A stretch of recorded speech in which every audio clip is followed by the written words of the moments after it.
1883 সালের ব্রিটিশ বিরোধী প্রজা বিদ্রোহের স্মৃতি বিজড়িত ইটাকুমারী রাজবাড়ি জমিদার বাড়িটি 17 ফেব্রুয়ারি 2004 সালে শুভ উদ্বোধন করা হয়। উদ্বোধন করেছিলেন তৎকালীন উপজেলা নির্বাহী অফিসার গৌতম কুমার।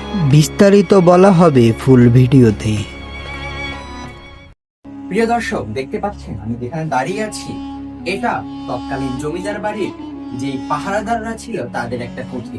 কোনো মেহমান কিংবা অতিথি আসলে তৎকালীন এখান থেকে পাহারাদাররা তাদেরকে আটকে দিত এবং অনুমতিপত্র পাঠাতো জমিদারের রাজসভায়।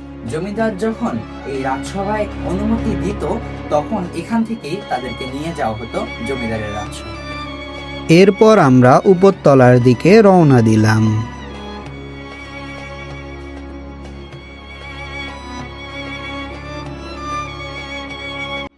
তৎকালীন সময়ে বিদ্যুৎ ছিল না, এই কারণে আগুন দিয়ে ঘর আলো করা হতো। সেই কারণে এই দেখুন, এখানে আমরা যে ফুটোগুলো দেখতে পাচ্ছি, এই ফুটোগুলোর মধ্যে আগুনের ব্যবস্থা করা ছিল।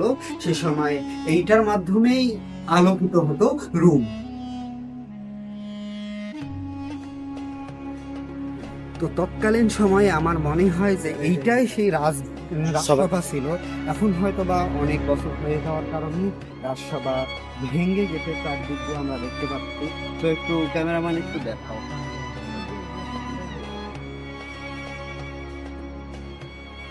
এরপর আমরা আরো উপরের দিকে রওনা দিলাম।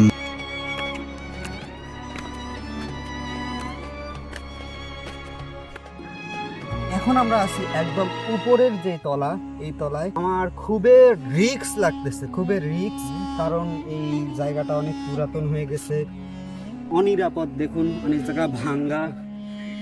এখান থেকে আমরা পুরো রাজপ্রাসাদটা দেখতে পাচ্ছি। এটা হলো সব থেকে উঁচু, মানে সব থেকে উপরের মধ্যে বর্তমানে আমি আছি।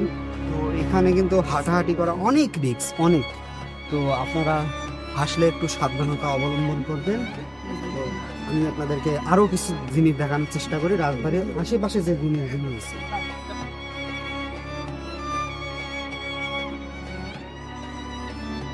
প্রিয় দর্শক, আমি যেখানে দাঁড়িয়ে আছি, এটা হলো রাজপ্রাসাদের এই রাজবাড়িটির তৎকালীন যখন রাজা বাচ্চারা ছিল তখনকার থাকার ঘর, যেটা বসবাসের যে ঘরটি ছিল, এই বসবাসের ঘরের মধ্যে অন্যতম।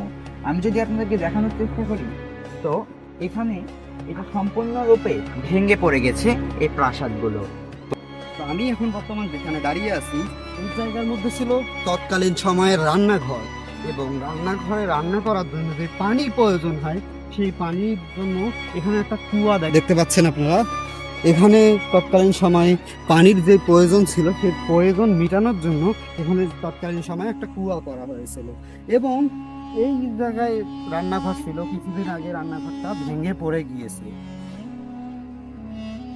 তো এখন আমি যেখানে আছি, এইটা হলো তৎকালীন সময়ের মন্দির।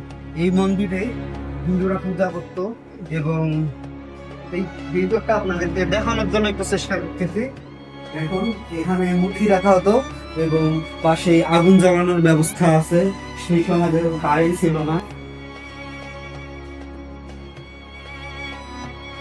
তৎকালীন সময়ে রানী এবং রাজারা গোসল করতে হলো এই দিঘির মধ্যে।